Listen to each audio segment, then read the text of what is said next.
Hallo liebe Zuschauer und willkommen zu einer neuen Ausstrahlung von AfrikaOutlook. Mein Name ist Jorge, ich bin halb kenianisch, halb somalisch und genau darüber geht es heute in unserem Thema Celebrating the African Diaspora. Genau, wir feiern heute die afrikanische Herkunft und mit mir im Studio sind zwei Gäste und zwar Kap Tain und Martin, genau. Martin, wir nennen ihn auch Prince Ojo. Und zwar ist einer von denen ein Artist und der andere ein Produzent beim African Heritage FM. Wie geht's euch heute? Good. Are you fine? Yeah, good, good. It's lovely to have you in the studio today with me. Thank you so much. It's a pleasure. Okay, I'm going to start with Kap Tain. Yeah? What's your actual name? Like, Kap Tain is your stage name, right? Yeah. What do your friends call you? Yeah, friends call me Captain, but close family members call me Abuchi. Abuchi. Yeah. Okay, so where are you from? I was born in Lagos, Nigeria, and I live in Germany. And I would say I'm a Nigerian citizen and a German, naturalized German. Naturalized also. German. Yeah. But you don't stay in Hamburg, you stay in Berlin. I actually stay in Berlin, yeah. Berlin, okay. So you like it here, right? Yeah, it's Hamburg, it's a wonderful city. I mean, it's not like it's the first time I'm coming here, but each time I'm here, I feel like it's the first time because I have so much to see, you know. It's a beautiful city. Na, er mag es hier in Deutschland bei uns. Okay, so was machst du? Also, what do you do? What do you do? Why? You an artist? Yeah, I'm a performing musician. I've been doing this for quite a while now, 10 years precisely. 10 Jahre ist eine ganz lange Zeit, würde ich sagen. Yeah, but it's not like, for me, it's like yesterday because every day it's like a new day. I try to develop, I try to do new things, so... So you enjoy what you do? Yeah, of course, I do. I enjoy what I do. Okay, so what inspired you? Was hat dich inspiriert, das zu tun, was du heute tust? Yeah, it actually started when I was young, very young. My father used to be a music lover. Every time he has this, a lot of music from a lot of artists back then, and he often plays this, so often I sit in the corner listening to this, and I'm like, wow, this is probably what I would like to grow up to do. But that's very rare, because when I think about my culture or what I know of the very stereotype African parents, when they ask you, was willst du werden, wenn du älter wirst, you either say artist, doctor, or you say engineer, or you say, you know, something of the sort, like a really white-collar job, because if you say something like musician, you have to bend, because the next thing you're going to get is a slap, like what I know. So your dad is the one who brought you to getting into the music industry? Not really. So to say, my father was a music lover. When I started making music, he was actually not in support. Okay. He wanted me to be something else. He was an electrical engineer. Okay. And he wanted me to be, what he is. Yeah, but you know, when there is this passion for something, it never burns out, it never dies. I tried to be what he wanted me to be, but on the long run, I was like, no, this is not making me happy, so I had to switch to my first love, that is music. Das ist schön, wirklich. Du hast gesagt, du machst es schon 10 Jahre? 10 years? Yeah. 10 years, that's exactly when you started to do this? Exactly. Okay. So which audience do you speak to with your music? And what type of music do you do? Yeah, actually when I started, I've tried a lot of things, a lot of genre, a lot of styles. But you know, it's all to get a direction. So I was searching for a direction. And 5 years ago, I think I found my direction and I found my target audience, which are mostly the Igbo-speaking populace. And yeah, but right now it's changing because I see that I'm also getting people from all over. I'm also having audience from people from all over Africa and Europe. So it's like I didn't plan this. It was not what I wanted, but it's happening. So I'm also happy about it. Yeah, that's great. You said Igbo? That's like a language group in Nigeria, right? Yeah, that is a tribe in Nigeria, and it's also the language. It's also a language. Okay, so what is your message to the people with your music? What do you want to communicate to them? Through my music, I try to reach out to people in one way or the other. Like, I preach love, I preach endurance, severance, and I also preach, do not sleep, do not stay there and wait for everything to come. Get up and move, and Yeah. And I don't want to live out. I also ask people to enjoy themselves, dance, party, and forget your sorrows. Okay, dance, party, forget your sorrows. So I looked at, ich habe mir einige von diesen Videos auch angeschaut auf YouTube, and I saw that most of it is Afropop. Is that the genre of music that you do? Afrobeat, precisely. Afrobeat, yeah. Yeah. Okay, so you've been doing music for the past 10 years. Where do you see yourself in the next 5 years? That's not an easy question. Music changes. A lot of things happens every time. It's new thing. But I wouldn't lie to you. I see myself at the top. At the top. Whichever way it goes. Okay. Yeah. So you see yourself at the top, but in what way? Like in music, do you also plan on branching into other things? Like most of the musicians, when they get to the top, they branch into entrepreneurship, they have their own clothing lines. Or do you see yourself streamline music? Yeah, I see myself also in the administrative part of music. I already set up a record label, and I see myself grooming other artists and try to bring them out there so that people could also get to see them and know them and appreciate their work and what they do. Okay, so what would you have to, because I'm sure there's fans who are watching you right now. Es gibt wirklich Leute, die dich bewundern, die dir gerade zuschauen. Was würdest du denen sagen? What message would you give them, like as for now? Yeah, I would ask them to keep following the KapTain movement and keep supporting me, because without them, I wouldn't be here today. And I appreciate that they've been there. I appreciate that they are still there, and they will continue to be there for me. Sehr schön. Okay, that's great. So, KapTain, how did you get to did you choose that name yourself, KapTain? Yeah, I have encountered this question several times. Okay. It started way back. I used to be a footballer, a professional footballer. And I happened to be the captain of my team then for 3 years. And that's how, people started calling me Captain, Capo, everywhere I go. And when I ventured into music, finally, I decided to take the name along with me. Okay, yes, KapTain, yeah. Very nice name. So, you're from Africa. Did you grow up in Africa, or did you grew up in Africa and then you came here, right? Yeah, I grew up, I was born in Onitsha, in the eastern part of Nigeria.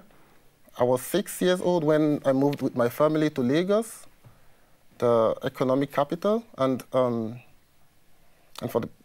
I've been living here in Germany, in Berlin precisely, since 5 years now. Okay, so how do you like it here in Germany generally? Because coming from Africa to Germany, it's a transition, and then doing what you do, you didn't switch your music up to suit the people in Germany. You kept doing Afrobeat. Yeah, I kept doing Afrobeat because I came to realize that Afrobeat is recognized all over. It's been accepted everywhere. Sometimes I tune into the German radio station, I'm hearing Nigerian music. Ja, so that's inspired me also to continue doing what I am doing, because I see it has a big future here, and not just here, but all over the world. Wenn ich an Afrobeat denke, when I'm thinking about Afrobeat, there's names that come to my mind, such as Wizkid and sometimes also Davido, and those are all from Nigeria, and they did that thing in Nigeria. And you're here in Germany. Do you see yourself competing with such people in a long-term run? First of all, I would say it's I don't see myself competing with anyone. I see myself being who I am and doing my thing the way I feel it should be done. Yes. And yeah, and I'm sure the sky is so big for the whole birds in this world. So yeah, and I'm here in Germany. Yeah, I'm living here, but I do most of my promotions in Nigeria. Okay, so you do travel there too? Yeah, often. I do travel often to Nigeria. Yeah. Wann bist du hergekommen nach Deutschland? When did you come? I actually came to Germany in January 2011. 2011, those are 5 years? Ja. Ja, fast 6 Jahre sozusagen. Okay, er ist schon fast 6 Jahre hier in Deutschland. How do you feel accepted in Germany? Have you adapted to the German culture? Yeah, accepted, yes. Yeah, but it took a lot. It took a lot. I didn't just when I came here, it was a bit difficult. I had to make new friends. I had to start like all over again. You know, moving to another part of the world completely. It's like we have seasons, und das Wetter ist auch anders. Yeah, yeah, yeah. But I would say I have really adapted good to the system, to the culture also. But it took a lot of hard work because I had to do a lot. I had to go to the language school. I had to learn a lot and things like that. So now I think I'm good to go. Yeah, you're good to go. Okay. So we say that das Thema heute ist ja Celebrating the African Diaspora, und wir kommen alle aus Afrika, ne?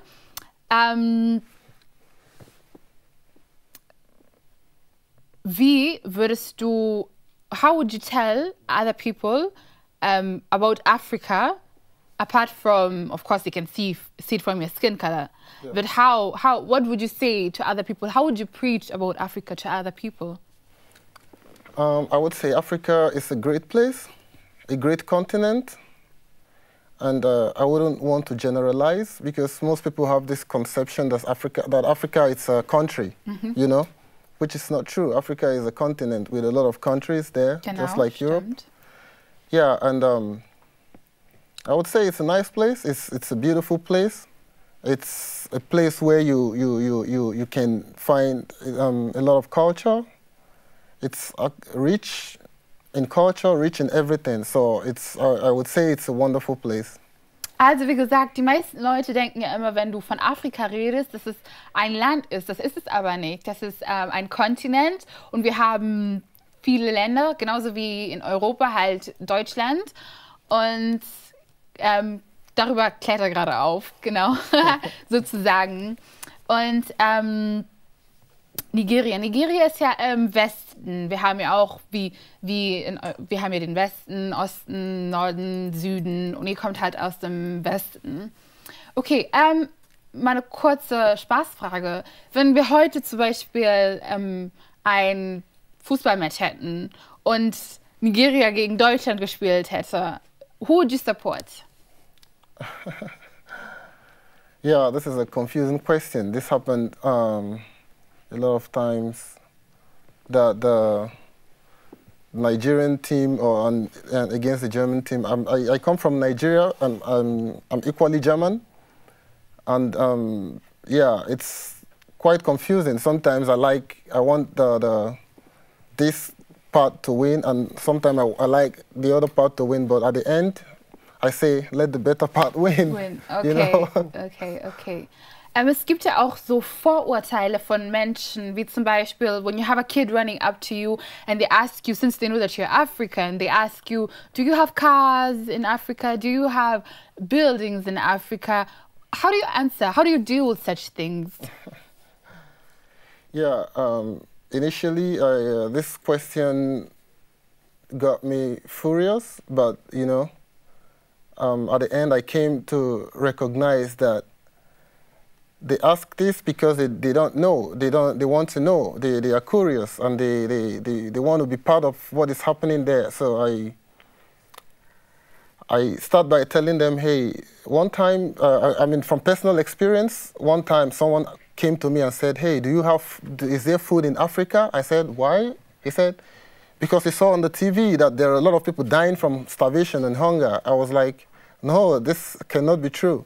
I mean, if we are still alive, and if Nigeria, for example, could have over 160 million and they are not dead, all dead from starvation and hunger, yeah, then we have a lot of food there. So, yeah. It's true, yeah. Excuse me, I'm sorry. I just had a cold because of the winter, but now we're in spring, so it's a lot better.